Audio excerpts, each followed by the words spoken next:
It's tomato season. If you are growing tomatoes in your garden, you know exactly what I'm talking about. So get all your equipment ready and we're going to can diced tomatoes. You're going to want 2 pots of boiling water. One is for blanching, so you're going to put them in the hot water, then the cold water.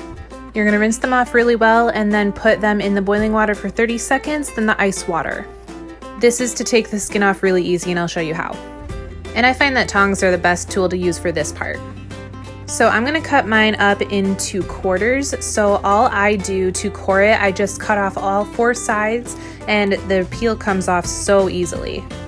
Look at how beautiful that was. So I cut off all 4 sides and then throw the core into the compost. And I have another video on my page that I show how you can save your tomato skins. So go find that video and I will show you how to do that. I make a tomato skin powder and it's really good to add into recipes. This is also the time to remove any blemishes that you see on the pieces, so just cut those off and throw them in the compost. Now this is the part where you take your tomatoes and you pack them pretty tightly into the jar. They are going to kind of shrink in the jar as they're canning, so try to pack in as many as you can into the jar.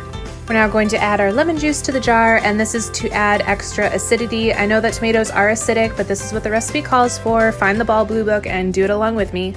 And usually every tomato recipe does call for citric acid.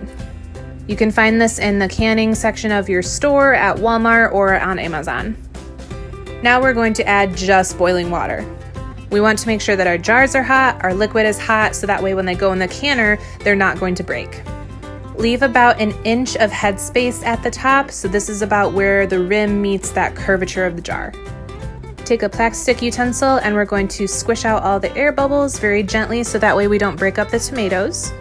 You may need to add a little bit of extra liquid to make sure that that headspace is completely taken care of. We need 1 inch of headspace at the top.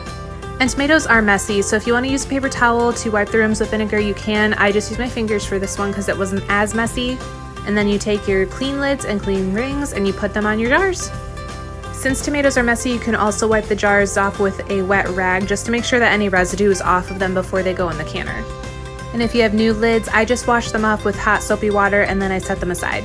Now they're gonna go into the canner, and once it's boiling, you're gonna time pints for 40 minutes and quarts for 45 minutes. And after seeing mine come out, I probably could have packed mine a little bit more.